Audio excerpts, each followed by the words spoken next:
les dirigeants du monde entier se sont réunis lors du sommet COP26, en vue de lutter contre le changement climatique. Mais le sommet est-il seulement rempli de promesses vides?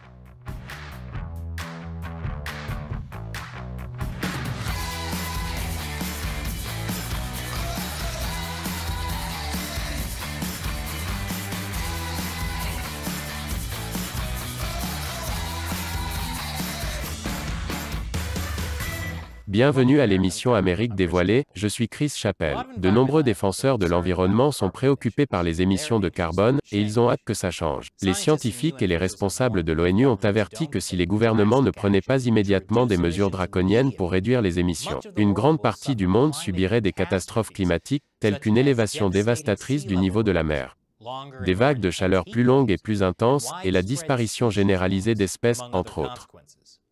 De plus, avec un temps beaucoup plus chaud, cela signifie que les shorts peuvent redevenir élégants. Je plaisante. Les shorts ne sont jamais passés de mode. C'est ce que je porte en ce moment même sous ce bureau. Cette peur des émissions de carbone est la raison pour laquelle les dirigeants du monde se réunissent au sommet COP de l'ONU. Le dernier sommet COP a récemment eu lieu à Glasgow, en Écosse. Il a été considéré comme un suivi du sommet COP21, qui a donné naissance à l'accord de Paris. L'accord de Paris à ne pas confondre avec l'habituel accord social que l'on passe à Paris, prétendant que c'est normal de puer comme ça en public. Selon l'accord de Paris, le monde doit s'efforcer de limiter le réchauffement climatique à 1,5 degré Celsius ou 2,7 degrés Fahrenheit, de plus que les niveaux de la période pré-industrielle. Et selon le sommet COP15 de 2009, les pays riches étaient censés contribuer à hauteur de 100 milliards de dollars par an d'ici 2020 pour aider les pays en développement à s'adapter au changement climatique et à réduire les émissions de gaz à effet de serre. Et cela peut vous surprendre, les objectifs fixés par ces sommets n'ont pas été atteints. Selon les estimations de l'OCDE, le financement actuel n'est que de 80 milliards de dollars par an. Voilà qui me rassure sur le fait que je n'ai pas tenu ma résolution du Nouvel An, qui était de perdre 2 kilos. Au moins, je ne me suis pas trompé de 20 milliards. Et le montant que les pays n'ont pas atteint pourrait être encore plus élevé que cela, car les pays développés qualifient parfois des projets comme étant pertinents pour le climat, alors qu'ils ne le sont généralement pas. Comme la construction de routes. Selon le secrétaire général de l'ONU, Antonio Guterres, l'objectif de réchauffement de la planète de 1,5 degré est maintenu en vie. La température mondiale ayant déjà augmenté de 1,1 degré par rapport aux niveaux antérieurs à l'ère industrielle d'ici à 2020. Et c'est l'année où tout le monde a dit « la nature guérit ». Je suppose qu'ils ont juste mal orthographié le mot « se réchauffe ». Pour avoir une chance de plafonner le réchauffement de la planète à 1,5 degré Celsius au-dessus des niveaux pré-industriels. L'objectif ambitieux de l'accord de Paris de 2015 est que le monde doit presque réduire de moitié les émissions de gaz à effet de serre au cours des 8 prochaines années et atteindre des émissions nettes nulles d'ici 2050. Selon le Climate Action Tracker, le monde doit réduire ses émissions de gaz à effet de serre de près de 27 milliards de tonnes métriques par an, afin de limiter le réchauffement de la planète à 1,5 degré Celsius d'ici à 2030. Mais atteindre ce niveau semble être un rêve lointain. Comme les voitures volantes, les capsules de téléportation ou le bipartisme. Certains politiciens, cependant, ont une vision plus positive du sommet de cette année. Je vous en dirai plus après la pause. Bienvenue. Certains peuvent se demander ce qui rend le sommet climatique de cette année si spécial. À part le fait de donner naissance à tous les mèmes sur la sieste de Joe Biden. Eh bien, la réunion de l'ONU à Glasgow, en Écosse, a été présentée comme la dernière et meilleure chance pour l'humanité de maintenir l'objectif très important de 1,5 degré Celsius. Je n'ai jamais vu quelqu'un d'aussi obsédé par le fait de ne pas augmenter la température de quelques degrés en dehors de mon oncle Tony qui voulait économiser 4 $ sur sa facture de chauffage. En conséquence, environ 200 nations ont signé le pacte climatique de Glasgow, qui demande au gouvernement d'accélérer la réduction des émissions et promet plus d'argent aux pays pauvres qui luttent contre le changement climatique. Les efforts visant à lutter contre la hausse des températures mondiales comprennent des engagements à mettre fin à la déforestation d'ici 2030, d'éliminer progressivement le charbon et les autres combustibles fossiles, et la promesse mondiale de réduire les émissions de méthane de 30% d'ici 2030. Oh mec! Ça veut dire que je ne peux plus nourrir mes vaches avec du brocoli et du chili? Désolé, Bessie. Je dois réduire ces combustibles fibreux. Les responsables politiques du monde occidental ont salué le sommet de cette année comme un pas dans la bonne direction. L'envoyé spécial du président américain pour le climat, John Kerry, a salué l'intensité du sommet. Cette année, il y a une plus grande énergie, une plus grande concentration et une plus grande intensité que je n'ai jamais ressentie lors des autres COP. Je pense que nous allons avoir la plus grande augmentation d'ambition que nous ayons jamais eue. Plus d'énergie, plus de concentration et plus d'intensité, c'est bien cela. Kerry a ensuite déclaré: nous sommes en fait plus près que jamais d'éviter le chaos climatique et de garantir un air plus pur, une eau plus propre et une planète plus saine. Même si cela implique d'éluder les préoccupations relatives aux violations des droits de l'homme par la Chine. Pour être l'homme du climat, il ne sait pas comment lire la température d'une pièce. Contrairement à mon oncle Tony, le Premier ministre britannique Boris Johnson a qualifié le pacte climatique de Glasgow de « révolutionnaire ». Nous sommes enfin parvenus au type d'accord qui change la donne et que le monde avait besoin de voir. Près de 200 pays ont apposé leur nom au pacte climatique de Glasgow, marquant un changement décisif dans l'approche mondiale de la lutte contre les émissions climatiques.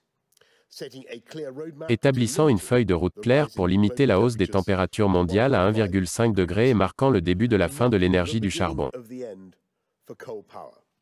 Entendre que le charbon va prendre fin a manifestement contrarié l'un des hommes les plus puissants de la planète, le Père Noël. Parce que sinon, qu'est-il censé mettre dans les chaussettes des vilains enfants? Des éoliennes? Quoi qu'il en soit, il faut également saluer le fait que la déclaration de la COP26 utilise le mot avec « fossile » dans « énergie fossile ». C'est la première fois qu'un sommet de la COP mentionne explicitement le mot « énergie fossile ».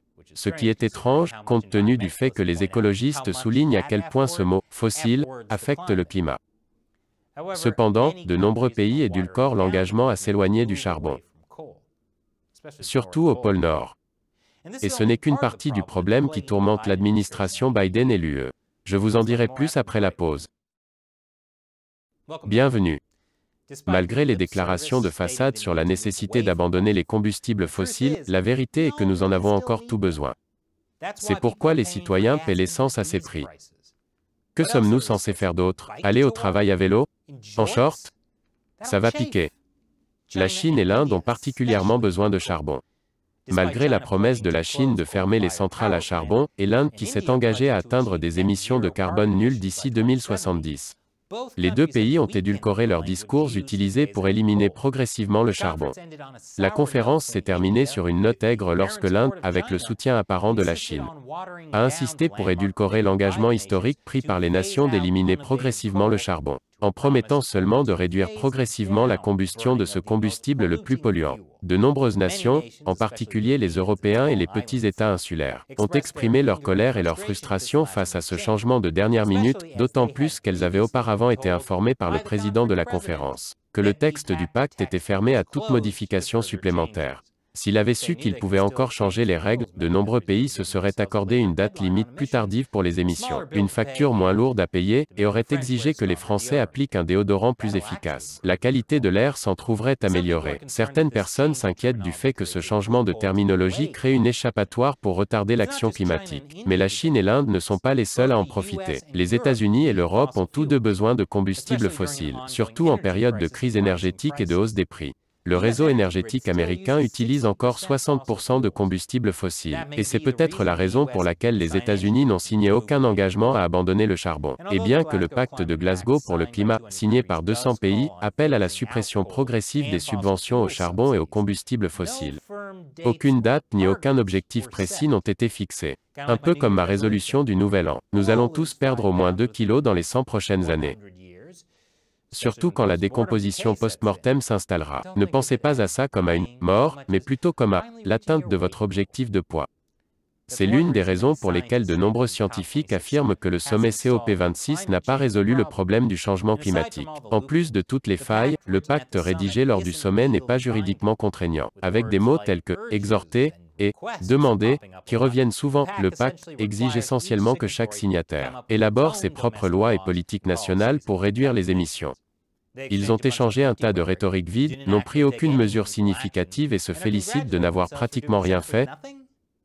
Ils devraient simplement organiser le prochain sommet de la COP sur Twitter. Le vocabulaire vague rend très difficile l'application de politiques significatives en matière de changement climatique. Il n'y a tout simplement aucun moyen pratique de le faire. C'est exactement le genre de choses que la Chine, un pays qui ne respecte pratiquement aucun accord, peut faire valoir. Comme le dit le Wall Street Journal, les Chinois savent qu'ils peuvent exploiter les obsessions climatiques des Américains en faisant des promesses qu'ils peuvent ou non tenir en échange de concessions américaines sur l'économie ou la sécurité nationale. Un peu comme des parents qui promettent d'emmener leurs enfants à Disneyland si ces derniers mangent leur brocoli et leur chili aux haricots et arrêtent de le donner aux vaches. Vous savez qu'ils mentent probablement. Mais c'est un pari que vous êtes prêt à prendre. Le pacte climatique de Glasgow n'aborde pas non plus pleinement les moyens de financer de manière significative les pays en voie de développement pauvres. De nombreuses nations en développement se sont plaintes tout au long de la conférence que les nations riches et développées devraient faire des promesses d'argent plus spécifiques en reconnaissance de leur responsabilité historique dans le changement climatique. C'est pourquoi des pays comme l'Inde proposent 1000 milliards de dollars d'aide. Ou, dans le cas de l'Afrique, 1,3 milliard de dollars d'ici à 2030. Et la Chapellonie veut 11 quadrillions de dollars d'ici mardi prochain. Cela ne marcherait évidemment pas pour les États-Unis et les autres pays développés. Mais, les pays en développement soutiennent que les pays riches sont responsables de la plupart des impacts actuels du changement climatique parce qu'ils ont commencé à émettre du carbone bien plus tôt que le reste du monde. Ces pays veulent que les pays riches financent ce que l'on appelle les pertes et dommages à titre de compensation. En gros, des réparations. Ce à quoi les Afro-Américains ont répondu. Bonne chance avec ça. Mais, les pays riches ne veulent pas que l'accord sur les pertes et dommages laisse entendre qu'ils sont responsables du changement climatique. Le sommet COP26 est-il donc un échec? La militante suédoise Greta Thunberg le pense. Ce n'est pas un secret que la COP26 est un échec. Il devrait être évident que l'on ne peut pas résoudre une crise avec les mêmes méthodes que celles qui l'ont provoquée en premier lieu. De plus en plus de gens commencent à s'en rendre compte.